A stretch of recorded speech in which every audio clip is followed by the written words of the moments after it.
Wuthering Waves has been out for a solid bit now, and I think it's finally time for me to cover something I like to talk about a lot in my free time. The top 5 DPS characters in Wuthering Waves. But before we dive into that, let's discuss something that many of you have probably struggled with. You want to pull Changli, but you lost the 50-50 and don't feel good about spending $100 on gems to get her. Well, that's what the sponsor of today's video is for. YChichi.com is a website that offers discounts for in-game Lunite packs. The $100 you had to spend before, that goes down to 82. It may not seem like a lot, but it really builds up over time. Now, I understand your concerns. Is it safe?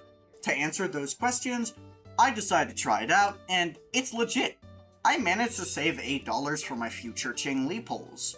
The payments are secured with PayPal, so nothing can go wrong.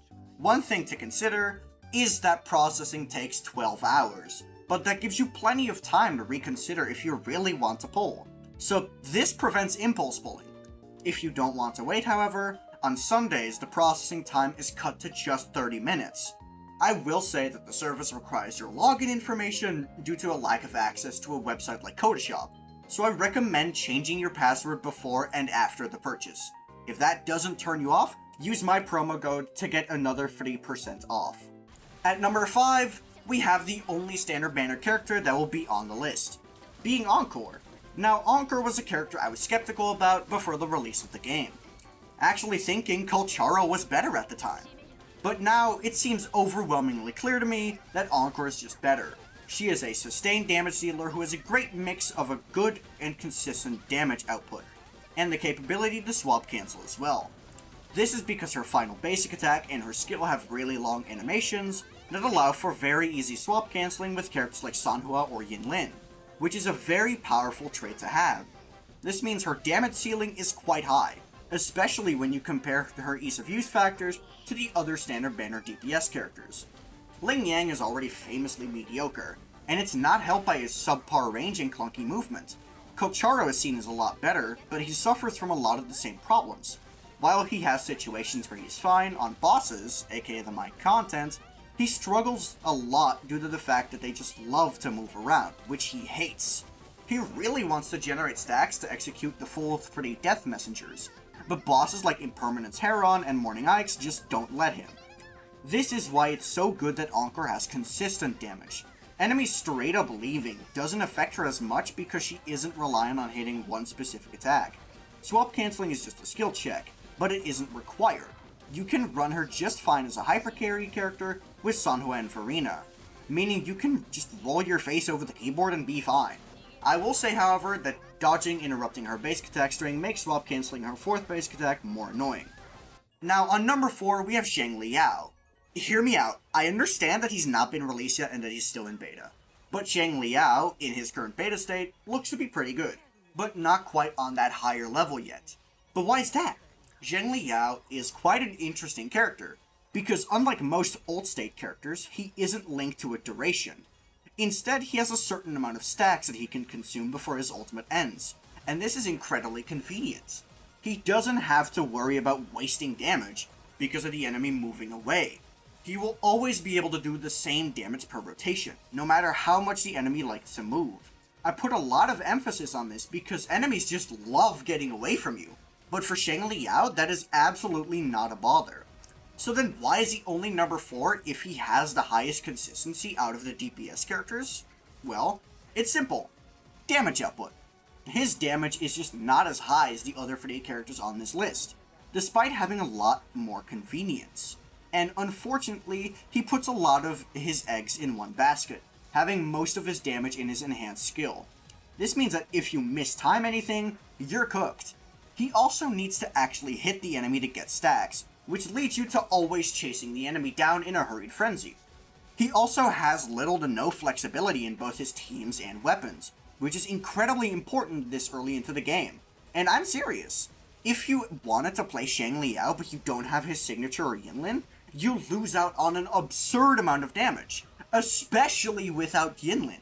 Jinhsi Yao was designed around having Yinlin in the team, so his personal damage was made lower to compensate for Yinlin's large damage output. Her Ultra skill is also perfect for Jinhsi Yao, and he does not have great alternatives for Yinlin. His weapon is a bit more savable, having Stonard from Battle Pass, but his signature is still a massive upgrade. This all leads to him being put as number 4 on the list. And at number 3, we have the upcoming kid on the block, being Changli. While coming out very soon, I think I can make a pretty good verdict on her already. She is a character with a lot of potential, while already having a pretty strong baseline. She has a combination of great attributes that make her strong and make her go all the way up here. She has a great combination of both sustained damage and big hits, which are attributed to her true side attacks and her forte heavy attack, both of which also have a pretty good AoE. This means that she isn't fully reliant on a boss being present or not, because she could just unleash her forte heavy when the enemy is available, and then she can go into the air to chase them down if they decide to get out of there. Sure, her horizontal movement isn't as good while attacking, but her vertical is great due to her having mid-air basic attacks. Another thing that makes me put Changli this high is her high flexibility with teammates. She doesn't rely on any one character, and can make do with just about anyone. All they need is to either have low field time or do a lot of personal damage. She can even play dual carry nonsense with the previously mentioned Encore. She really has a lot of things going for her. I will say that swap cancelling is sadly not her strong suit, as she needs to use her 4th basic attack to trigger True Sight, but she can swap out during her regular skill, which you can use twice per rotation. And because there aren't many intros you can truly utilize, this is a good idea with characters like Yinlin or Sanhua. Speaking of being unable to exploit outro skills, we have the exact opposite at number 2, Jiyan, because Jiyan has every key he needs for success. He got his entire perfect team on launch and it shows. An absurd amount of damage deepen for his primary damage type? Check. Large sub DPS from the support in question? Check. Jiyan has very little flaws within his kit, and I think he is one of the few characters in the game I would say has no real issues. Jiyan's primary gimmick is just going to be dealing a stupendous amount of heavy attack damage for his ultimate, while just being an absolutely brain damaged individual. I don't even know what I can say because there's very little to comment on here. He has solid consistent damage output with no problems recording enemy movements, he has the vacuum effect on smaller enemies, and he might as well just be an auto-clicker to parry enemy attacks. Nothing is easier than parrying with Jiyan. I would say his primary problems would be his energy requirements and reliance on Mortefi. His reliance on Mortefi can be excused since he's a 4-star, but the energy requirement is harder to work around. In my experience, he wants around 140%, which would mean getting energy regen on almost every echo, something you really don't want to have to deal with when also chasing crit and attack percent. I've been getting just fine personally with an ER main stat echo, so it's not too big of a problem. Now, we have officially reached the number 1 spot. The queen of brain damage, the monarch of nuclear bombs, and just a downright stupidly designed character, Jinhsi. Dear lord, it is a good time to be a Jinhsi main. So, what makes her such a good character? Well, almost all the positive qualities I mentioned about the other characters also apply to Jinhsi. So she's just a combination of what makes everyone good. First off, she doesn't focus on a duration with her enhanced state like Jinhsi Yao. While she still does have time limits, they're incredibly generous given just how little she needs to do during her field time. Literally just press skill, 4 basics, skill again, and she's gone. She can do more if she wants to as well, but this is like the pure minimum. Next up, Changli's ability to just simply not care about aerial enemies.